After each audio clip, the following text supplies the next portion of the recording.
नहीं है, कोई आपके पास आप जीत नहीं सकते हैं कोर्ट से, चूंकि शिक्षा बीपीएससी के द्वारा साफ तौर पर बोल दिया गया कि अब पूरक रिजल्ट हम नहीं देंगे, उस समय बोला गया था।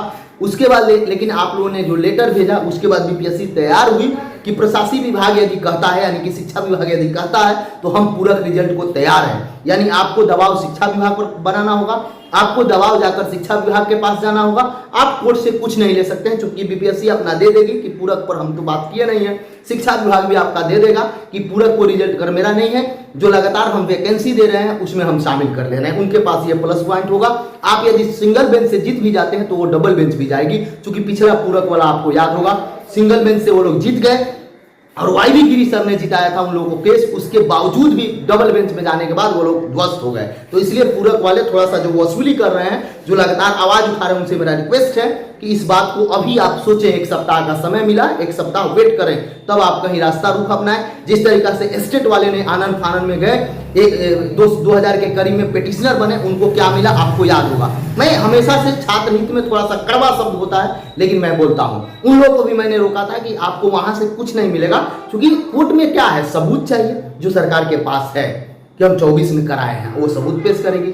कोर्ट में क्या चाहिए, आपका डबल बेंच में खारिज हुआ है वो भी उनके पास है कि पूरक मैंने पिछला बार भी नहीं दिया, पूरक में झंझट है, कई एक मुद्दा वो अपना रख सकते हैं। तीसरा बात क्या है, कोर्ट के पास, सरकार के पास और शिक्षा विभाग के पास, बीपीएससी के पास ये भी है कि अतुल सर बोल चुके थे कि पूरक पर अब कोई चर्चा नहीं होगी, हम लगातार प्रत्येक साल वैकेंसी देंगे, ये भी हो सकता है। तो ये आप यहाँ पे समझ लें। एस्टेट के लिए एक और एक मात्र व्यक्ति उपयोगी है जो आपका एस्टेट करवा सकता है, वो है माननीय मुख्यमंत्री जी। उन्हीं के पास अब एस्टेट का दवा है। जिस तरीका से आपको याद होगा, अतुल सर बोले थे कि जिन्होंने दर्द दिया है वही दवा भी देगा, तो उनके पास है। ऐसा मैं इसलिए कह रहा हूं क्योंकि आपको याद होगा, दिल्ली में जब बीपीएससी का एग्जाम और यूपीएससी का एग्जाम एक डेट में टकरा गया था, कई सारे ऐसे पीसीएस का एग्जाम था जो एक डेट में टकरा गया था।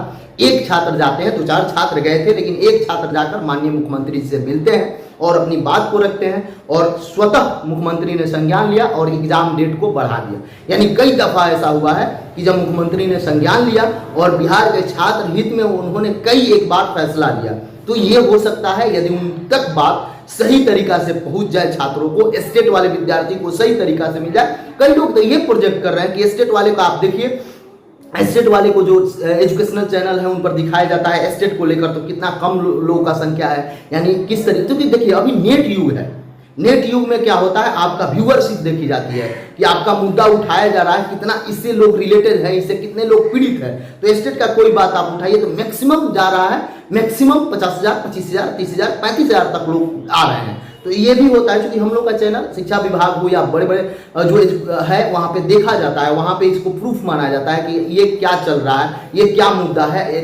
नेशनल मीडिया भी इस चैनल को देखती है, इस चैनल से वो लोग भी आते हैं कि किस तरीका से ये कितना गंभीर मामला है। तो गंभीरता को कैसे देखा जाता है कि कितने लोग इससे पीड़ित है, तो इसके व्यूअरशिप देखा जाता है। अभी आप टीआरई का कोई बात करिए, टीआरई 4 को लेकर बात करिए,